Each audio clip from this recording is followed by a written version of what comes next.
जो अभी माननीय नड्डा जी ने भी कहा, दुनिया के तमाम मुस्लिम देश बता दिए, इस्लाम की धर्म स्थली सऊदी अरब, सबसे बड़ा मुस्लिम देश इंडोनेशिया, जहां खलीफत रही वहां टर्की, और जहां आईएसआईएस का इलाका वहां इराक और सीरिया, वहां कहीं भी कुछ भी नहीं है ऐसा, फिर भी हमारे यहां क्यों है कैसा। तो मैं कहना चाहूंगा सभापति महोदय, एक हिंदी में कहावत होती है, नया मुल्ला प्याज ज्यादा खाता है, परंतु यहां तो जो गैर मुल्ला प्याज बहुत खा रहा था, और इतना खा रहा था कि आंसू निकल रहे थे गरीब मुसलमान के भी और देश के भी।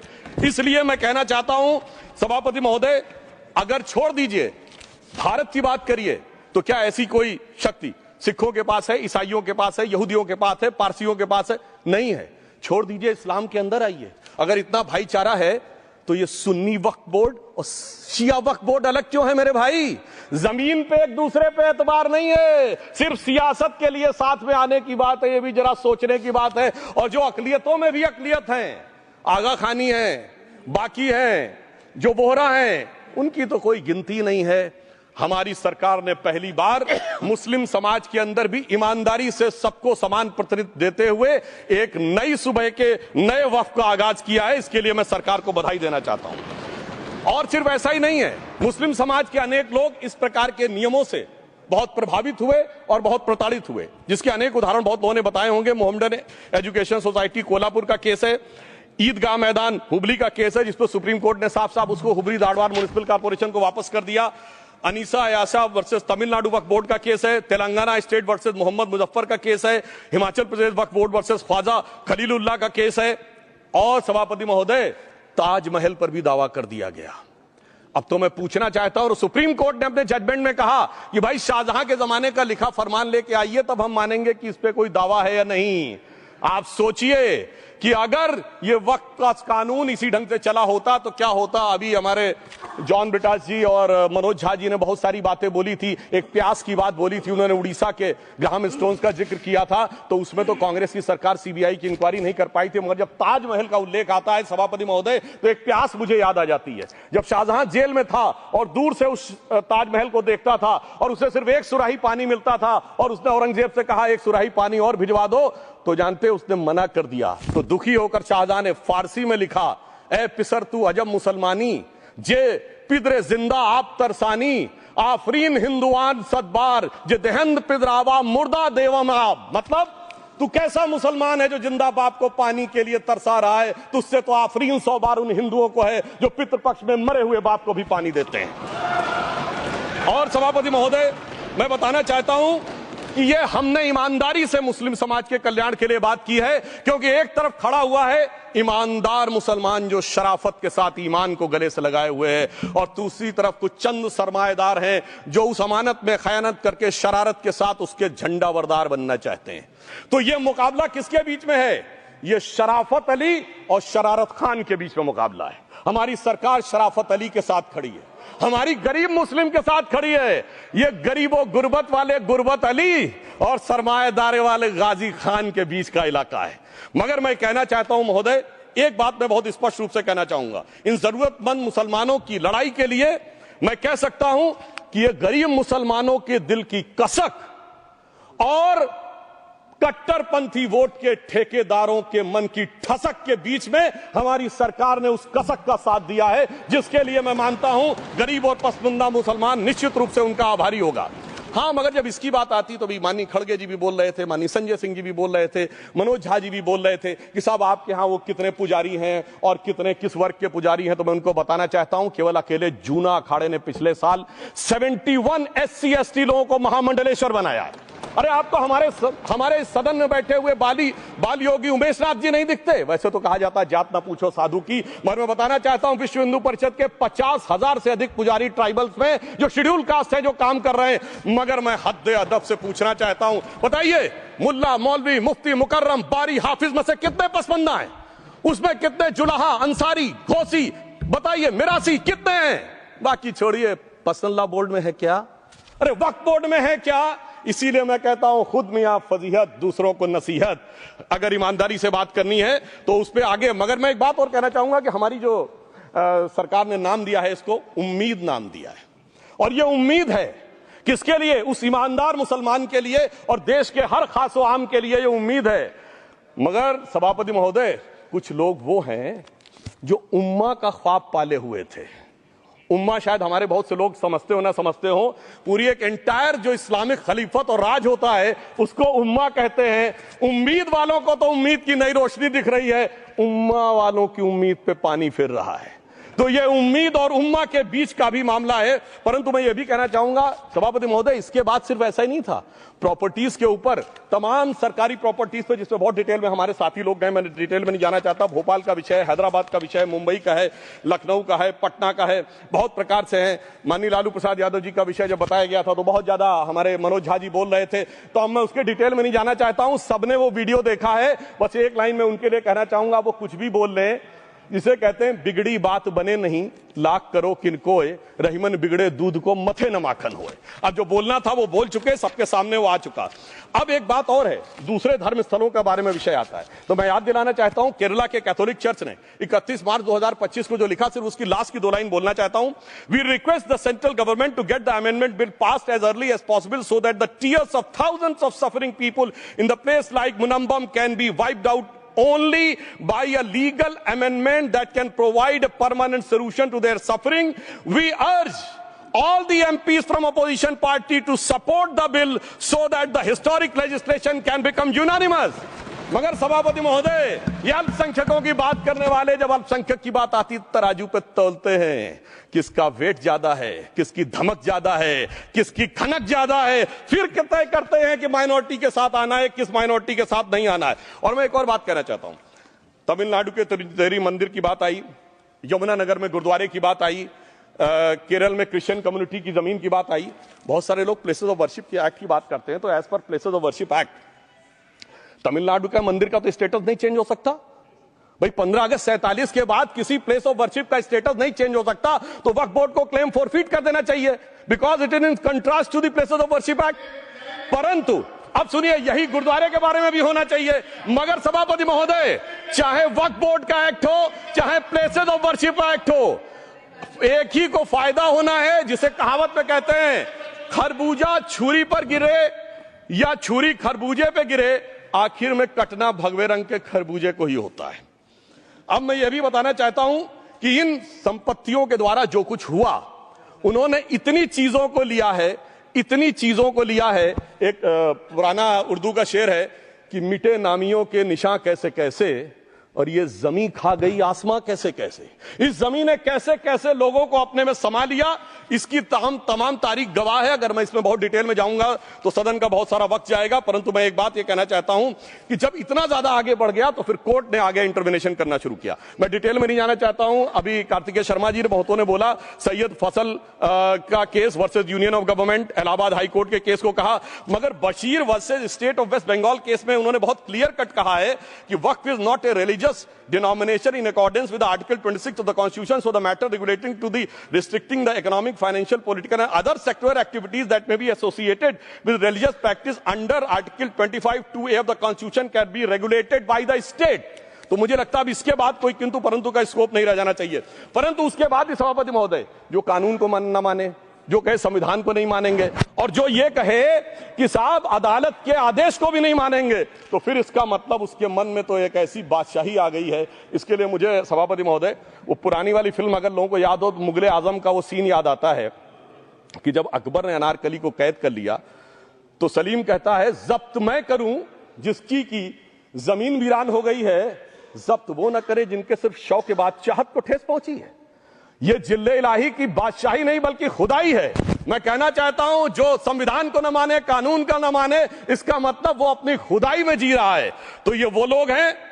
और वैसे मैं सभापति महोदय, खुदाई से आजकल बहुत से लोगों को डर लगता है, क्योंकि जहां जहां खुदा है वहां वहां भगवान है, जहां जहां खुदा है वहां वहां भगवान है। बाकी आप सब बहुत बुद्धिमान हैं। अब मैं ये भी बात कहना चाहता हूं, और वैसे आखिर में उस अनारकली को कैद से छुड़ाने के लिए सलीम का एक हिंदू साथी दुर्जन सिंह ही आया था। मैं कह सकता हूं कि वक्फ की इस मुकद्दस जमीन को अगर कैद करके रखा है तो उन चंद लोगों ने, जिनके दिमाग आज भी उन चीजों में भरे हुए हैं कि कोई समझता हम तो किसी जमाने में हुक्मरान वक्त थे, कोई कहता हुजूर नवाब थे, कोई कहता बादशाह आलमगीर थे, कोई कहता है बादशाह गाजी जिंदा पीर थे। तो नदीमुल हक साहब ने जो बोला था ना, किसी के बाप का हिंदुस्तान थोड़ी है, बिल्कुल मैं कहना चाहता हूं, जिन्होंने इस देश के लिए खून बहाया उनके बाप का हिंदुस्तान है, उस गरीब मुस्लिम कारीगर के बाप का हिंदुस्तान है।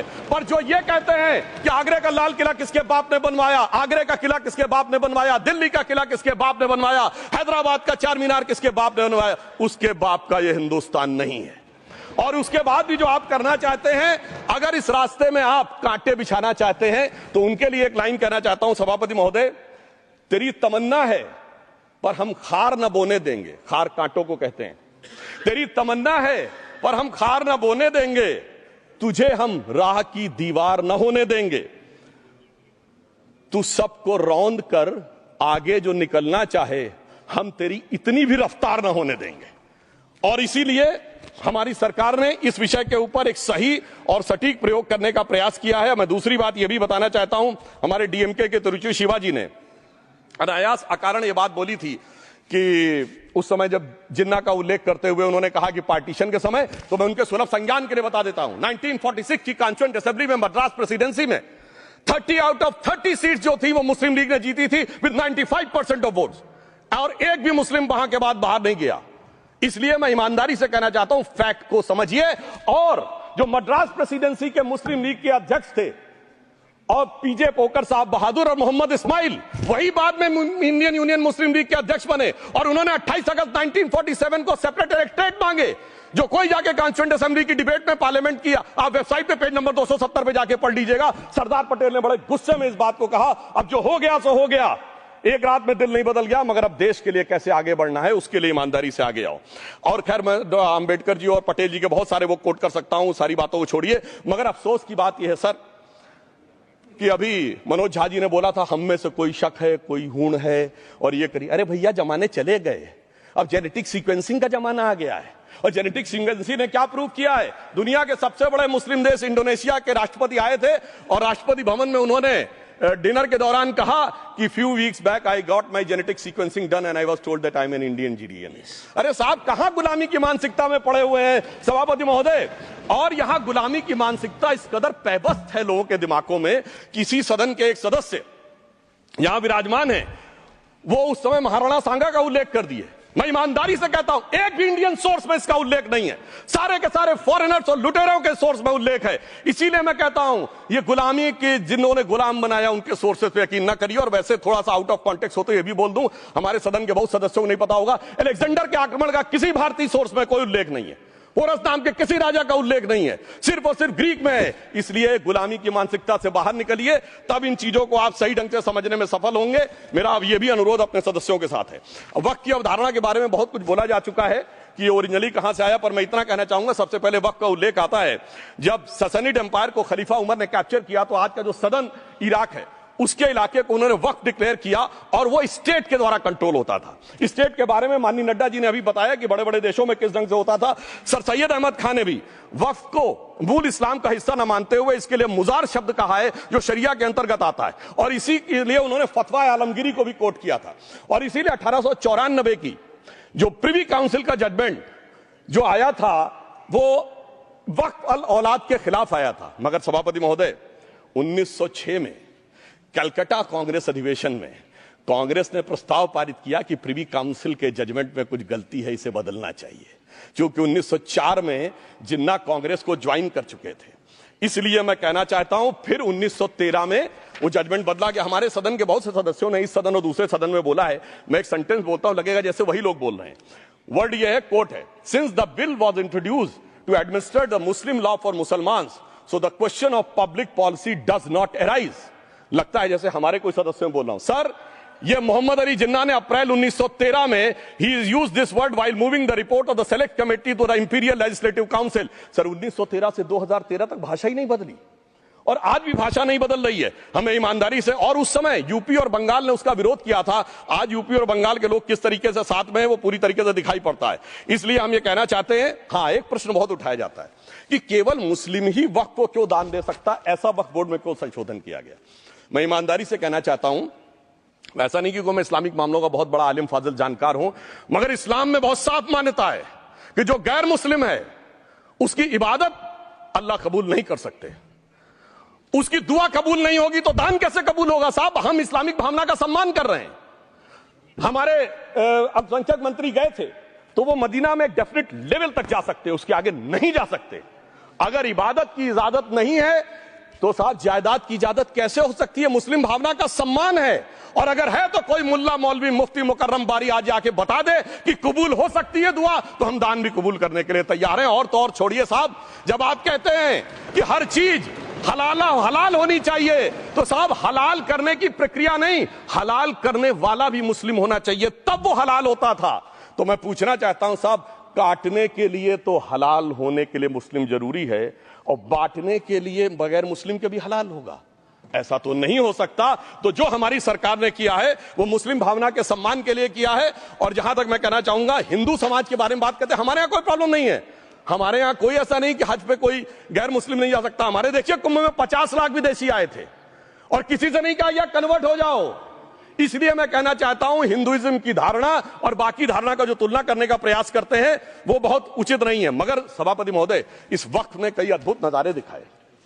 इस्लाम में जो काफिर से ज्यादा मुशरिक और शिर्क को बुरा माना गया, यानी जो भगवान को माने ही नहीं। यहां देखिए वो लेफ्ट के लोग जो कहते धर्म एक अफीम है, वो आज खुदाई खिदमतगार बन के खड़े हो गए। सोचिए कैसा बदलाव आया है। और सर, मुझे एक और चीज नजर आती है। एक पुराना गीत था, वक्त ने किया क्या हसी सितम। तो आज मैं कहना चाहूंगा, वक्त ने किया क्या हसी सितम कि मुस्लिम लीग और शिवसेना मिलके हो गए हम। और मैं कहना चाहता हूं, ये मुस्लिम लीग वो है जिसने सेपरेट इलेक्टोरेट की मांग की थी, और इस शिवसेना के उबाटा के हमारे इस सदन के एक सदस्य हैं। और सर, हमारे साथ मुरली जी बैठे हैं। मुरली देवड़ा जी ने मुझे याद दिलाया, मिलिंद देवड़ा जी ने याद दिलाया, उन्होंने कहा एक जमाने में उन्होंने कहा था मुस्लिमों की नागरिकता छीन लेनी चाहिए। इसीलिए मैं कह रहा हूं, वक्त ने किया क्या हसी सितम, ये दोनों मिलके हो गए हम। और सर, मैं इसके बाद एक टेक्निकल बात करना चाहता हूं। जब इन्होंने टाइम ड्यूरेशन हटा दिया था और बैक में पीछे जा सकते थे, तो मैं पूछना चाहता हूं सर कि जब ब्रिटिश हुकूमत आई तो उसने तो मुगलों सारी हुकूमत ले ली थी, तो उनका मालिकाना हक कैसे हुआ? सर, 1707 के बाद तो इस्लामी हुकूमत दिल्ली से खत्म हो गई थी। एक आखिरी मुगल बादशाह शाह आलम के लिए तो बोला जाता था सल्तनते शाह आलम दे लाल किले ते पालम, यानी आज का IGI एयरपोर्ट। तो साहब उसके बाद ये गुजरात के सूरत से लेकर लखनऊ तक उनका मालिकाना हक निकलने कहां से लगा? अरे भाई, जब दिल्ली को कैप्चर किया था अंग्रेजों ने तो सारी जमीन अंग्रेजों की थी। तो जब मैं अपने कांग्रेस के मित्रों से पूछना चाहता हूं, ये जब गवर्नमेंट ऑफ इंडिया एक्ट में पावर डीड ट्रांसफर की थी तो पढ़े नहीं थे क्या? या खोखले कागज पर साइन कर लिए थे, या कागज सही था, आप खोखला करने की बात है? मैं पूछना चाहता हूं, जब 250 साल तक वो हुकूमत ही नहीं रही तो उस हुकूमत के फरमान की लेजिटिमेसी कैसे हो सकती है? ये मैं कानून विदों के लिए भी एक फूड फॉर थॉट रखने की बात करता हूं। और दूसरी बात मैं कहना चाहता हूं, ये किन हुकूमतों की बात कर रहे हैं सभापति महोदय? अगर सूरत नगर निगम पे दावा है मुगल के जमाने का और तमिलनाडु के मंदिर पर अरकाट के नवाब का, सभापति महोदय, ये वो हुकूमतें थी जो जजिया लगाती थी, ये वो हुकूमतें थी जो जिम्मी का कॉन्सेप्ट रखती थी, ये वो हुकूमतें थी जो गाजी की बात करती थी। क्या भारत के संविधान में उन हुकूमतों के फरमान को सही मान्यता देना सही है? बिल्कुल गलत है। मैं कहता हूं, बाबा साहब अंबेडकर के संविधान में यदि आप ऐसी हुकूमतों के फरमान को रखने की कोशिश करते हैं तो this is fraud on constitution. और हमारी सरकार ने अगर बैकडेट से वो बंद किया है तो उस फ्रॉड को रोकने की पूरी व्यवस्था की है। और यहां पर मैं ये भी कहना चाहता हूं सभापति महोदय, जमींदारी उन्मूलन 1948 में हो गया, मगर ये बाद में जमींदार कैसे क्रिएट हो गए? हमने बचपन में विनोबा भावे, हम लोग के जन्म से बहुत पहले की बात है, विनोबा भावे जी के भूदान आंदोलन की बात सुनी थी, जिसमें जमींदारों से पैसा लेके जमीन लेके गरीबों को दी जाती थी। पर सभापति महोदय, कभी आपने सुना कि गरीबों की जमीन जमींदारों को मिल जाए? वो 2013 के बोर्ड ने वो व्यवस्था कर रखी थी। यानी वो भूदान आंदोलन था गांधी जी के शिष्य विनोबा जी का, तो आज के गांधियों के नेतृत्व में भू हड़प आंदोलन शुरू हो गया। अगर वो भूदान आंदोलन था तो ये भू हड़प आंदोलन था। इसलिए मैं एक और बात भी कहना चाहूंगा सभापति महोदय कि जिन हुकूमतों के फरमान की बात की जाती है, एक और फैक्ट है, इसको कोई अन्यथा न ले, जितने मुस्लिम बादशाह अलाउद्दीन खिलजी के बाद उन्होंने बगदाद की खलीफा का खुतबा पढ़ा है। That is a foreign rule, it's on record. कैसे उसको भारत सरकार मान्यता दे सकती है? इसलिए मैं कहना चाहता हूं, जरा सा गौर से देखेंगे तो हकीकत आपके सामने आ जाएगी। और क्या कभी किसी ने कल्पना की, किसी क्रिश्चियन ने तो नहीं कहा कि इंडिया गेट हमारा है, गेटवे ऑफ इंडिया हमारा है, और चर्च नहीं सही फिर भी चर्च गेट हमारा है?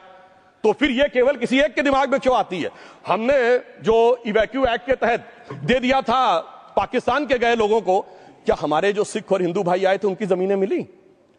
अरे महाराजा रणजीत सिंह की राजधानी लाहौर थी और काबुल तक था राज, तो क्या उन्होंने जमीनें नहीं दान दी होगी गुरुद्वारे और मंदिरों को? वो मिली।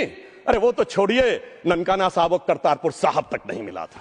इससे दिखाई पड़ता है कि कितनी एक तरफा हम लोगों ने कोई निगोशिएट ही नहीं किया और उसे करने की बात कही थी। इसलिए मैं कह सकता हूं सर, अब हमारी सरकार ने जो संशोधन किए हैं, अब यह मजहबी हुकूमत के फरमान से नहीं, बाबा साहब अंबेडकर के संविधान से चलने वाला है। अब मैं अंत में उस विषय के ऊपर आता हूं जिसे सांप्रदायिक राजनीति बनाम सेकुलर राजनीति इसके ऊपर कहा जाता है। सभापति महोदय, मैं बताना चाहता हूं कि जब आजादी मिली उसके बाद क्या किसी ने डिमांड किया था कि हमें वक्फ बोर्ड चाहिए? नहीं किया था। फिर क्यों 54 में दिया गया? किसी मुस्लिम ने डिमांड किया क्या कि मदरसे चाहिए? फिर क्यों दिया गया? मुस्लिम समाज तो राष्ट्र की मुख्य धारा में आने को तैयार था, इसीलिए यूसुफ खान, दिलीप कुमार के नाम से आने में उन्हें कोई प्रॉब्लम नहीं थी। महजबीन बानो को मीना कुमारी के रूप में आने में प्रॉब्लम नहीं थी। मुमताज बेगम को मधुबाला बन के आने में प्रॉब्लम नहीं थी। हामिद अली को अजीत के रूप में आने प्रॉब्लम नहीं थी। मगर, और मैं यह भी बताना चाहता हूं, मुस्लिम समाज में बहुत बड़ा तबका उस समय इस बात को सोच रहा था, और अभी कपिल सिब्बल साहब बोले, ये उस चीज के वकील नहीं, इन्हें पता होना चाहिए, पता होगा कि सुन्नी सेंट्रल वक्फ बोर्ड राम मंदिर में 1961 में मुद्दई बना है, 12 साल के बाद। क्योंकि के मोहम्मद ने लिखा है कि एक बहुत बड़ा तबका था जो ये मानता था कि हमें इस चक्कर में नहीं पड़ना चाहिए। मगर अफसोस कि वही लेफ्टिस्टों, सेकुलरिस्टों ने उनको समझाकर इस मुकाम तक लाकर खड़ा कर लिया। अब यहां मैं एक और बात कहना चाहूं, खैर छोड़िए उन सरकारों ने बाद में क्या दिया, मगर उसके बाद सुनिए, इंदिरा जी के जमाने में मुस्लिम पर्सनल लॉ बोर्ड आया, तो राजीव जी के जमाने में शाहबानो केस आया, तो नरसिम्हा राव के जमाने में 95 का एक्ट आया, तो मनमोहन सिंह जी के जमाने में 2013 का एक्ट आया, मगर इलाज नहीं निकला। तो इसे एक शेर में कहूंगा कि मरीजे सेकुलर इश्क पर लानत खुदा की, मर्ज बढ़ता गया जो जो दवा की। अब मैं सभापति महोदय एक और बात कहना चाहता हूं। शुरू के 20-25 साल में मुस्लिम समाज के बारे में मैं कहना चाहता हूं। आज जब आजादी मिली तो मुस्लिम समाज के प्रतीक कौन थे? उस्ताद बिस्मिल्लाह खां, उस्ताद फरीदुद्दीन डागर, उस्ताद बड़े गुलाम अली, उस्ताद जाकिर हुसैन, जिनकी अभी कुछ दिन पहले डेथ हुई, बड़े बड़े नगमा निवार, हसरत जयपुरी, मजरूर सुल्तानपुरी, साहिर लुधियानवी, कैफी आजमी, जोश मलियाबादी, जिगर मुरादाबादी। अब सर क्या हो गया? तब मुस्लिम समाज इन अदब के शाहकारों के साथ जोड़ा जाता था। आज मुस्लिम समाज का नेतृत्व किन लोगों के साथ जोड़ता है? इशरत जहां, याकूब मेनन, मुख्तार अंसारी, अतीक अहमद, दाऊद इब्राहिम। कौन जोड़ रहा है ये? तब से सर, जब से ये सेकुलर हो गया देश 1976 से और सेकुलर सियासत शुरू हुई, उसने ले जाकर इनको इस मुकाम तक पहुंचाया। और इस वक्फ बोर्ड के बिल में भी जो बात कही जा रही है सर, मुस्लिम समाज को यह समझाया गया कि तुम्हें बीजेपी वालों को तुमसे बड़ी अदावत है, और कहा गया इनको बड़ी मोहब्बत है। जब यह देश आजाद हुआ, मैं उत्तर प्रदेश का रहने वाला हूं, उत्तर प्रदेश में 1931 की सेंसस में 8% रेट ऑफ डेथ थी और सैयद मुसलमानों में 24% थी। यूपी की ब्यूरोक्रेसी में 20% थे। आज कहां चले गए सब? मैं एक लाइन में कहना चाहूंगा, ये अदावत और मोहब्बत की सियासत में ऐसे फंसे कि किसी को किसी की मोहब्बत ने मारा, किसी को किसी की अदावत ने मारा, मगर इस शराफत अली को सेकुलर सियासत ने मारा। और मैं सभापति महोदय एक और बात कहना चाहता हूं कि चलिए बोलिए। Fauzia Khan, please one second, mike is there. Yes, ये बोल रहे हैं मुस्लिम समाज आज का इशरत जहां और फलाना टेररिस्ट के साथ नाम जोड़ रहे हैं। ये बिल्कुल आरोप है सर, इसको एक्सपंज करना चाहिए।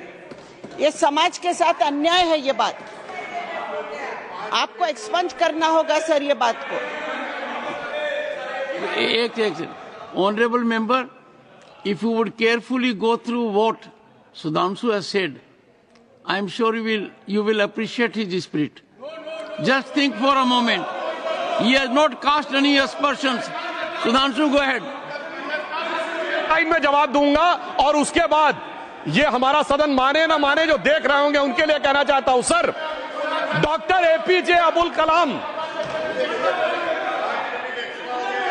One second. काहे परेशान? Vaiko ji, honourable member, Vaiko ji, oh my God, Vaiko ji, tell you.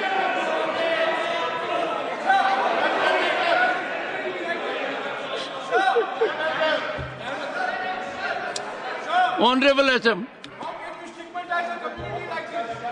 को जी हिंदी समझ रहे हैं।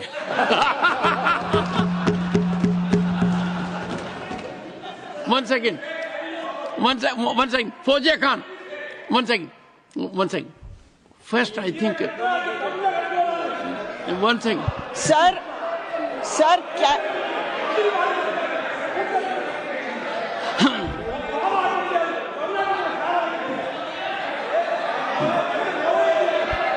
Sir, it cannot be stigmatized. Yes, sir. An entire community cannot be branded like this. Fauziya Khan ji, I'll come to you. I'll give you the opportunity. Honorable Finance Minister. But one line is said. One line. No, one nimisham irungappa, please. He might be very emotional, sir, but that one line he said is objectionable, and I will seek your indulgence to remove it. He said, Tamil Nadu la kaadu vai paakren. You enter Tamil Nadu, I'll see you. No good. No good. Illa, தப்பு. நீங்க அப்படி சொல்லக்கூடாது. நீங்க அப்படி பேசுறது தப்பு. நீங்க அப்படி பேசுறது ரொம்பவே தப்பு. இந்த நாட்டுல யார் வேணாலும் எங்க வேணாலும் கால் வைப்போம். யாருக்கும் அதிகாரம் இல்ல ஒரு உயிர் மேல. Honorable Finance Minister. So sir, this is atrocious. You set foot in Tamil Nadu, take care. What is that language? We have a Home Minister after a long time who has brought about changes unthinkable. What he said, you can be fully assured. Yes, Honorable Home Minister. Yes, Jairam ji. Minister, Please. if the Yes, Honorable Finance Minister Honorable Member. has found a statement objectionable, Jairam ji, address the chair. the statement of the Honorable Member stigmatizing a whole community is objectionable. Oh. And what is worse is the chairman lending respectability to that view. Oh my. That is even worse. Honorable That is even Home worse. Minister. मान्यवर सुधांशु जी ने मुसलमानों के लिए कुछ नहीं किया है, India alliance के लिए किया है। अब मैं एक एक कर बता देता हूं। अरे सुनो ना भाई, आप सुनो तो। अरे दिग्विजय सिंह सुनिए, मैं खड़ा हूं ना अपने पैर पर। मान्यवर सुधांशु जी ने कहा इशरत जहान, यही एनसीपी पार्टी ने इशरत जहान के घर पर जाकर रुपयों का इनाम भी दिया था और उसको शहीद बताया था। दूसरा कहा अतीक अहमद किस पार्टी से थे? इंडिया अलायंस की। दूसरा कहा अंसारी किस पार्टी से? कांग्रेस और इंडिया अलायंस के। ये सारे नाम आपके साथ जुड़े हैं भाई। उल्टा उन्होंने तो मुसलमान कम्युनिटी से तो ढेर सारे शायरों का नाम दिया जिन्होंने साहित्य की सेवा की और ढेर सारे साहित्य की रचना की। मंडी Sudhanshu, please. He is not yielding now. Sudhanshu. सबसे पहले मैं तमिलनाडु का जवाब देना चाहता हूं। Yes. सभापति महोदय, तमिलनाडु से ही डॉक्टर एपीजे अब्दुल कलाम थे और मैं सारे सदन से कहना चाहूंगा, डॉक्टर कलाम का नमाजे जनाजा और याकूब मेनन का नमाजे जनाजा एक ही दिन हुआ। कितने लोग याकूब मेनन के नमाजे जनाजा में गए और कितने डॉक्टर कलाम के नमाजे जनाजा में गए? डॉक्टर कलाम मेमोरियल पे कितने लोगों की फोटो है? दिखाएं मुझे, सोशल मीडिया पे पोस्ट की हो। मगर अफजल हालात का मारा था, आपके एक मंत्री का ऑफिशियल ट्वीट है, वही सदन के सदस्य नहीं तो मैं नहीं बोल रहा हूं। याकूब मेनन की जुडिशियल किलिंग हुई, आपके एक नेता का, मिनिस्टर का ऑफिशियल ट्वीट है, सदन के सदस्य नहीं है इसलिए नहीं बोल रहा हूं। और सर 26/11 आरएसएस ने कराया, सदन के सदस्य बैठे हुए हैं। हाफिज साहब और सुनिए, जाकिर नायक शांति का मसीहा सदन में सदस्य बैठे हुए हैं। सर किसने जोड़ा? मैं नहीं कह रहा हूं जोड़ा, हमने किससे जोड़ा मैं बताना चाहता हूं। मैं अपनी बात, सर मैंने नाम किसी का नहीं लिया। सर आपने उड़ता तीर क्यों पकड़ लिया? सर मैंने नाम नहीं लिया, उड़ता तीर क्यों पकड़ लिया? सर मैं पूरी बात करूं। सर मैं कहना चाहता हूं, हमारी सोच मुस्लिमों के बारे में और इनकी सोच में क्या अंतर है। देखिए, जिन लोगों ने मुस्लिम हिस्ट्री नहीं पढ़ी उन्हें मैं बताना चाहता हूं। एक दो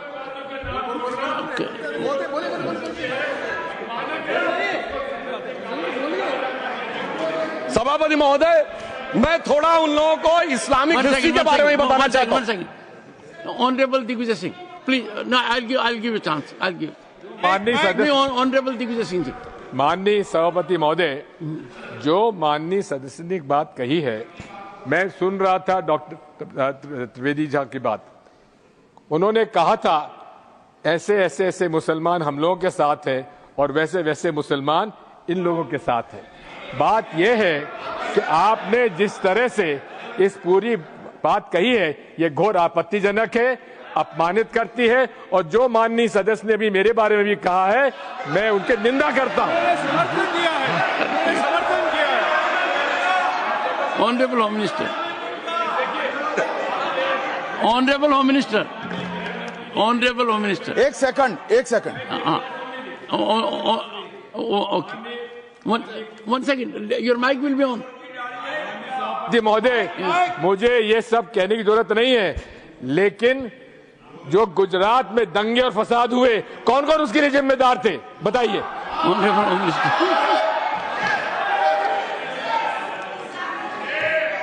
मान्यवर, मैं ध्यान से बारीकी से पूरे संवाद को सुन रहा हूं। माननीय सदस्य सुधांशु जी ने दिग्विजय सिंह का नाम नहीं दिया। अब वो खड़े होकर कहे मेरे बारे में कहा, इससे साबित हो गए। और अभी भी मौका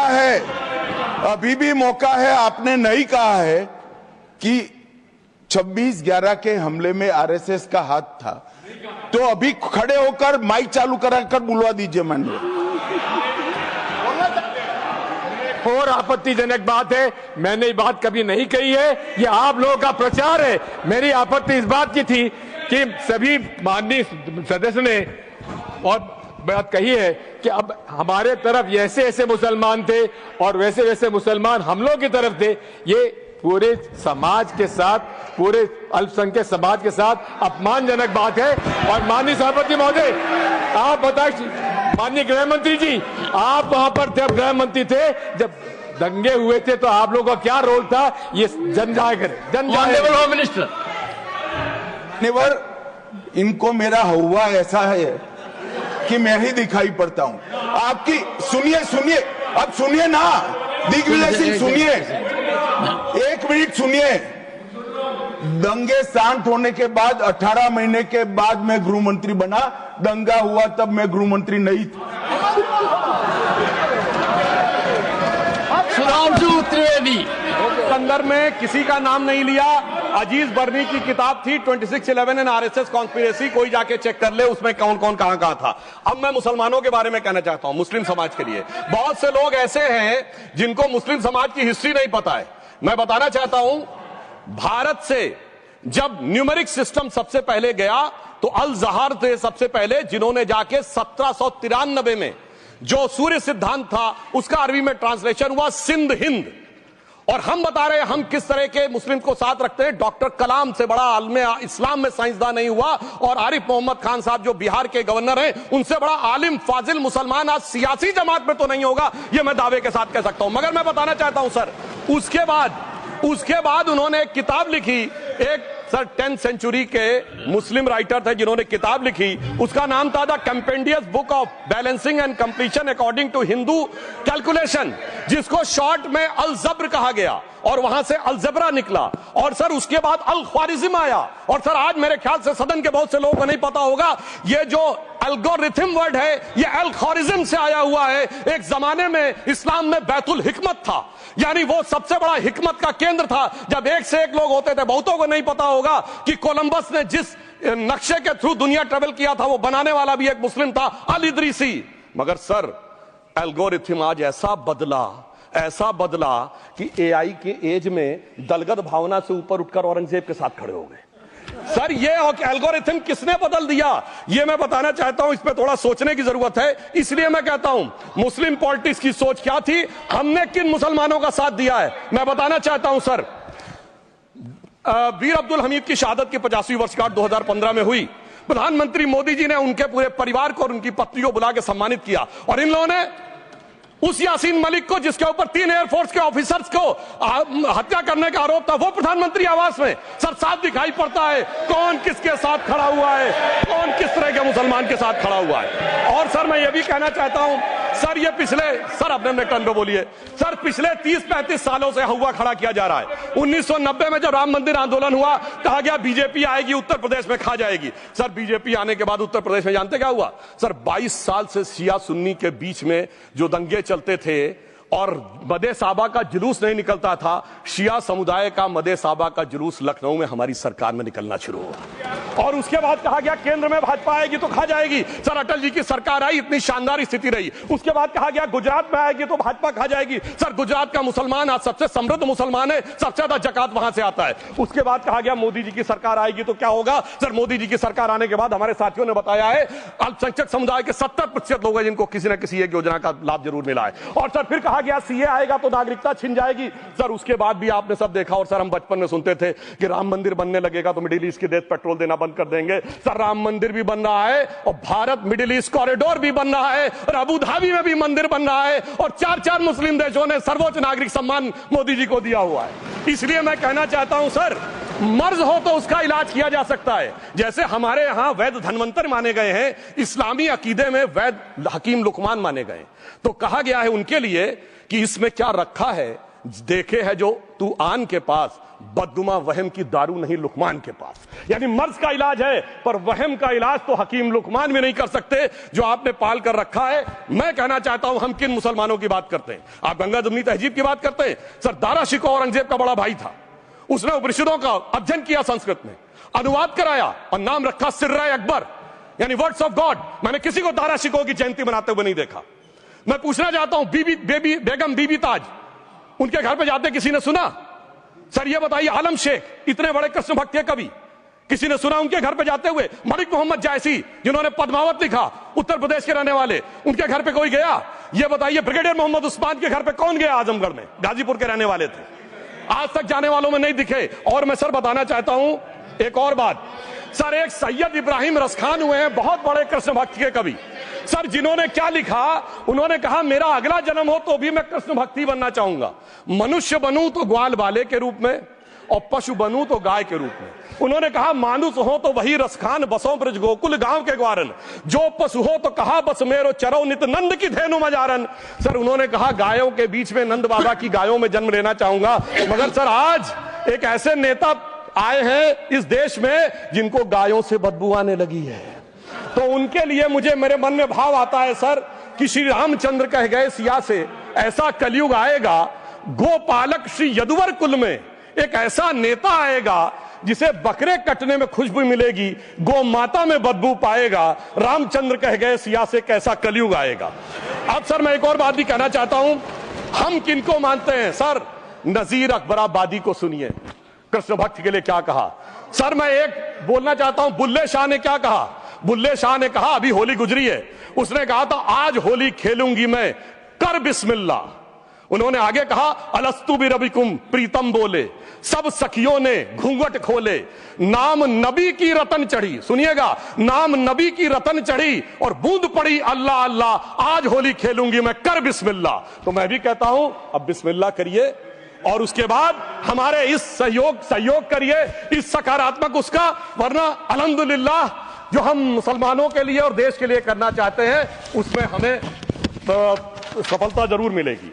अंत में मैं सिर्फ ये कहना चाहता हूं सर, तमाम प्रकार की बातें यहां पर हुई, सकारात्मक और नकारात्मक, मगर अफसोस की बात यह है कि 1913 के वक्फ वाल औलाद से लेके 2013 के वक्फ वाल औलाद तक इनकी फितरत नहीं बढ़ती, क्योंकि सर ये तो पार्टियां ही अल औलाद हैं, तो इनको तो उससे बहुत ज्यादा वो होगी।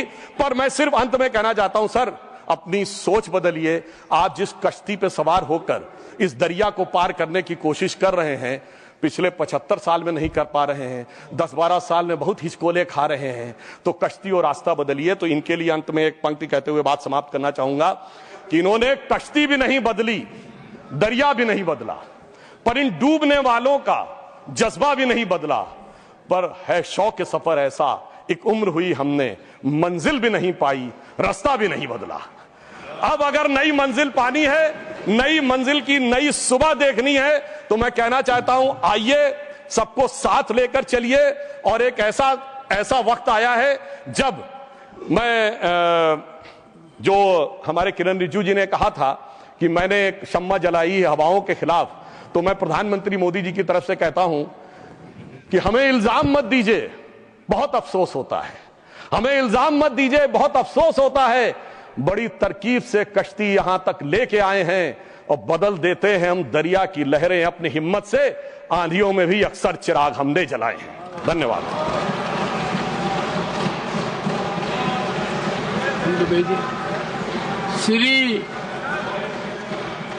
श्री जावेद अली खान, क्या पॉइंट ऑफ ऑर्डर?